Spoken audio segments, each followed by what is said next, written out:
Yeah, okay, guys. My name is Suzair Imran. I'm a marketer by profession, so make videos related to digital marketing. So I'm a certified marketer. You can definitely learn from me. इसी channel की जो playlist है वहाँ सारी मेरी videos uploaded हैं. You can learn from their entire digital marketing. So basically आज का जो हमारा टॉपिक है वो ये है कि इन्फ्लुएंसर मार्केटिंग क्या होती है और केवल कैंपेन्स क्या होती हैं. इन्फ्लुएंसर मार्केटिंग का आपने नाम सुना होगा. इससे स्टार्ट करते हैं विदाउट एनी डिले. केओएल का मतलब होता है की ओपिनियन लीडर. जैसे फॉर एग्जांपल अगर मैं मार्केटिंग लैंडस्केप की अगर बात करूँ तो मार्केटिंग लैंडस्केप में, मार्केटिंग इंडस्ट्री में, मार्केटिंग में कौन से ऐसे बड़े लोग हैं, कौन से ऐसे इंपॉर्टेंट लोग हैं जिनको लोग सुनना चाहते हैं, जिनको फॉलो करते हैं. किसी को भी अगर मार्केटिंग सीखनी है तो वो कुछ बड़े नाम होते हैं. सारी इंडस्ट्री में, चाहे कोई सी भी इंडस्ट्री हो, तो वो लोग होते हैं की ओपिनियन लीडर्स. वो इंपॉर्टेंट लोग होते हैं. तो यहाँ पे हम देख सकते हैं, मतलब इसकी डेफिनेशन क्या है. They are individuals in a specific field और industry who have considerable influence and expertise, and who opinions and whose opinions are trusted and respected by others.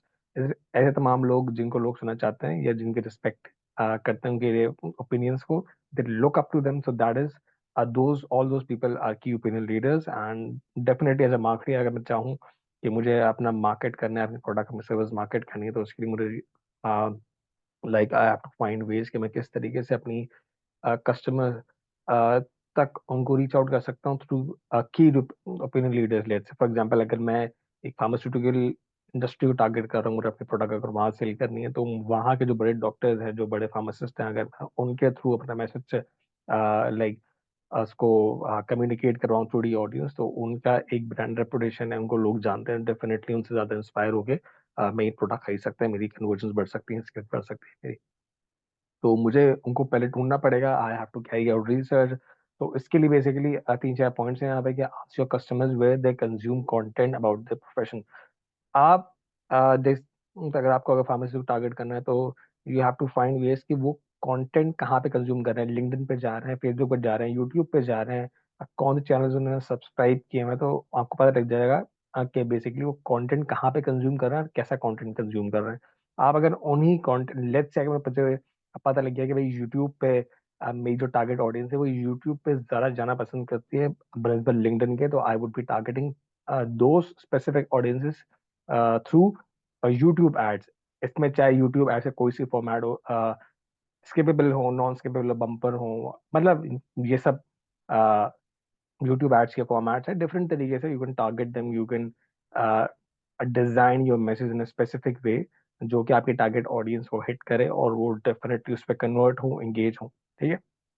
Second point इसमें ये कि who is speaking at conferences. जो भी conferences होती हैं, for example आप देखा होगा, मतलब फार्मास्यूटिकल इंडस्ट्री में बहुत सी कॉन्फ्रेंसेज होती हैं, तो उन कॉन्फ्रेंसेज में गेस्ट स्पीकर कौन है, कौन जो है वो लाइक एज एन वीआईपी है, या स्पीकर कौन है. बेसिकली मैं उस बंदे को अगर मैं टारगेट करके उसके थ्रू अपनी एडवर्टाइजिंग करूंगा या मार्केटिंग करूंगा, डेफिनेटली मुझे इस चीज़ से फायदा होगा, क्योंकि लोग उसको सुन रहे हैं, वो तभी तो वहाँ बैठे हैं डेफिनेटली. तो मुझे इस चीज़ से फायदा हो सकता है. लेकिन इसके थ्रू, इसके लिए I have to first carry out research, primary research हो, सेकेंडरी रिसर्च हो.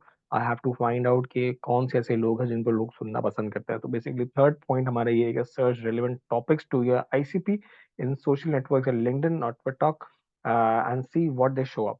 बेसिकली आईसीपी क्या होता है, थोड़ा सा एक्सप्लेन करता चलूँ कि ICP means ideal customer profile. ठीक है. तो मेरा आइडियल कस्टमर है वो बेसिकली दिखता कैसा है. लेट्स से अगर मैं फार्मास्यूटिकल इंडस्ट्री की इस चीज को आगे लेके चल रहा हूँ, कि अगर मुझे एक प्रोडक्ट बेच रहा हूँ और एक एक मेडिसिन बेच रहा हूँ, तो उसका आइडियल कस्टमर कौन है. अगर एक डायबिटीज का एक दवा है लेट्स से, तो उसका आइडियल कस्टमर कौन होगा, जो मैक्स शायद, अगर मेरी अपनी परसेप्शन के 50 to 60 ईयर्स के बीच में होगा, डायबिटिक होगा. ठीक है. उसको इस तरह की प्रॉब्लम हो सकती है, या उसकी फैमिली में अगर डायबिटीज अगर रन करता है, तो जेनेटिक्स का मसला है, मतलब कुछ भी है.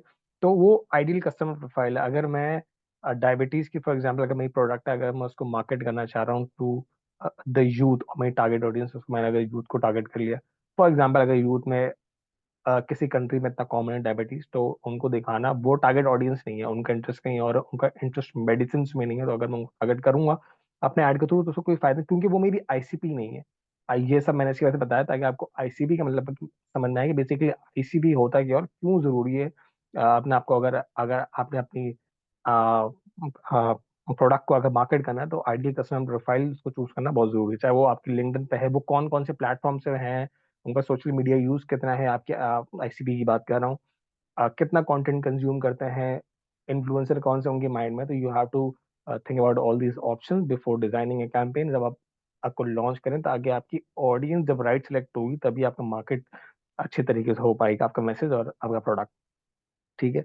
तो अब इसके बाद नेक्स्ट पे चलते हैं कि इन्फ्लुएंसर मार्केटिंग। ये हो गई हमारी की ओपिनियन लीडर्स की बात, मतलब की ओपिनियन आपकी वॉइस कौन सी। अब इन्फ्लुएंसर मार्केटिंग क्या होती है? Influencer marketing involves collaborating with individuals who hold sway over or a specific audience to promote your brand. For example, आप इन्फ्लुएंसर्स के साथ, बड़े इन्फ्लुएंसर्स के साथ, छोटे इन्फ्लुएंसर्स के साथ, ऐसे लोग जिनको देखना लोग पसंद करते हैं। लेट्स अगर आप कोई सेलिब्रिटी अगर को उसको चूज करते हैं, जैसे आपने बहुत से बड़े बड़े एड्स पे देखा होगा कि बड़े बड़े सेलिब्रिटीज आ रहे होते हैं उस एड्स में, उस प्रोडक्ट को मार्केट कर रहे होते हैं। तो बेसिकली इसका मतलब ये नहीं कि वो उस चीज को कंज्यूम कर रहे होते हैं। वो प्रोडक्ट ऐसे भी मार्केट हो सकता था, लेकिन इन्फ्लुएंसर क्योंकि सेलिब्रिटीज इन्फ्लुएंस करते हैं, उनके फैन फॉलोइंग, उनके एक फॉलोअर बेस है जो बहुत से लोगों को फॉलो कर रहे होते हैं। तो इसकी वजह से हम अ, जितने बड़े ब्रांड्स हैं, एडवर्टाइजर्स हैं, वो इन्फ्लुएंसर्स को चूज करते हैं ताकि वो मार्केट कर सकें उनके प्रोडक्ट।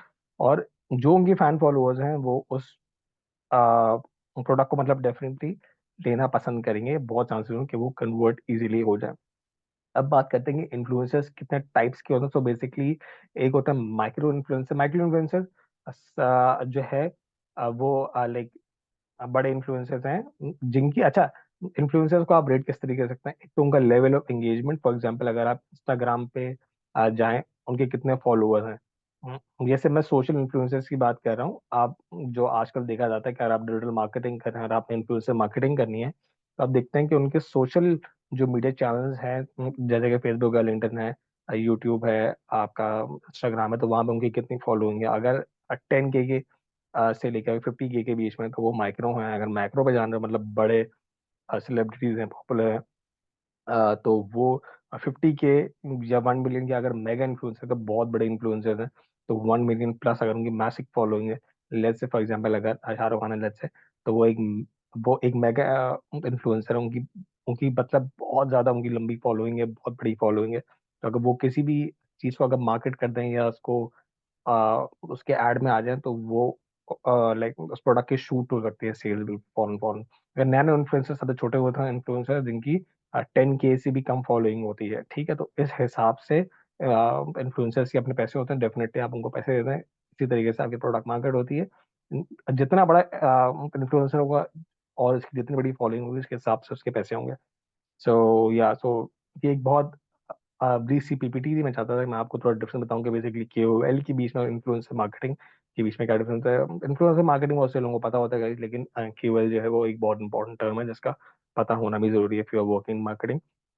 तो that's all for today. See you in the next video with another topic. अगर आपने डिजिटल मार्केटिंग सीखनी है, मुझसे सीख सकते हैं। इसी चैनल की जो प्लेलिस्ट है, अगर आप जाएंगे वहाँ पे, तो सब चीज़ों की और सब लाइक जितनी वीडियोस है वो अपलोडेड है वहाँ पे। जिसमें गूगल एड्स हो गए, फेसबुक हो गया, लिंक्डइन हो गया, यूट्यूब एडवर्टाइजिंग हो गई, मतलब हर तरीके की चीज़ अवेलेबल है। You can definitely go and watch those playlists, and you can learn the entire digital marketing very easily, because like I've been doing this for a very long time. इसी channel को subscribe कर लें क्योंकि बहुत सी नई videos इसमें आते रहेंगी। And definitely like, and you can definitely comment as well. See you in the next video with any other topic, guys. And that's all for today. Thank you.